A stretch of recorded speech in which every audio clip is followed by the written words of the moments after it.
اپنے گھر والوں کے ساتھ معاملہ، اپنے بچوں کے ساتھ معاملہ، افطاری میں گھر والوں کا ہاتھ بٹانا، تو ان کو بھی عبادت کے لیے فارغ کرنا، وہ بھی اللہ کی بندی ہے، اس کے لیے بھی رمضان کا مہینہ جیسے ہمارے لیے ویسے اس لیے، اس لیے زیادہ نعمتوں کے اندر اللہ دے رہے بہت بڑی بات ہے، لیکن دسترخوان کو زیادہ وسیع نہ کیا جائے، تھوڑا سمیٹا جائے اور اسے کہیں بس ایک کھانا تیار کر دے وہ کافی ہے۔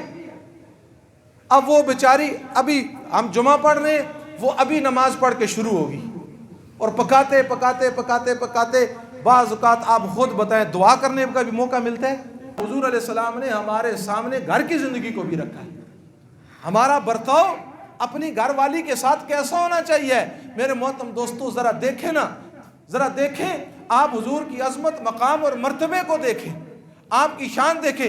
آپ اپنی بیوی حضرت عائشہ کو کہہ رہے ہیں، عائشہ ایک غزوہ سے واپس آ رہے تھے، صحابہ کو کہا تم آگے چلے جاؤ، بیوی کو کہا عائشہ دوڑ لگائیں۔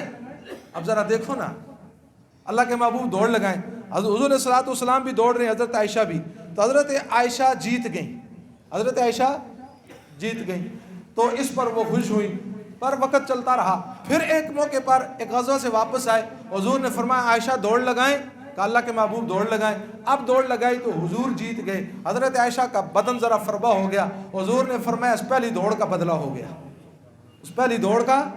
یہ لوگوں کو بتایا بیوی کے ساتھ معاملہ کیسا ہونا چاہیے۔ باہر تو ماشاءاللہ لوگوں میں بڑا ملک صاحب، سید صاحب، حاجی صاحب، نمازی صاحب بنے ہوئے ہیں، اور گھر میں داخل ہوتے ہی میرے محترم دوستو گھر والی کے ساتھ برتاؤ کیا ہے۔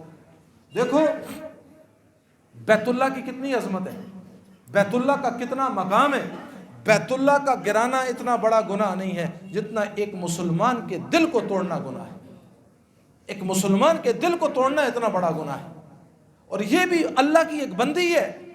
ہم تو اپنی کڑوی باتیں، اور وہ بھی روزے کا مہینہ، رمضان کا مہینہ، یہ صبر سکھاتا ہے، یہ صبر سکھاتا ہے، یہ زندگی کی ساتھی ہے، اس نے دکھ سکھ جھیلے ہیں، اس کو ایسے نہیں لے کر آئے۔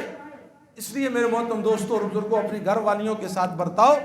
رمضان کا مہینہ ہے، انشاءاللہ آج اچھی افطاری لے کر جانا انشاءاللہ۔ یہ میں نے اس لیے بات کی ہے کہ آج ایک رکعہ آیا ہے، اور وہ رکعہ باقاعدہ یہاں آیا ہے کہ اپنے نمازیوں کو بیوی کے حقوق بتائیں۔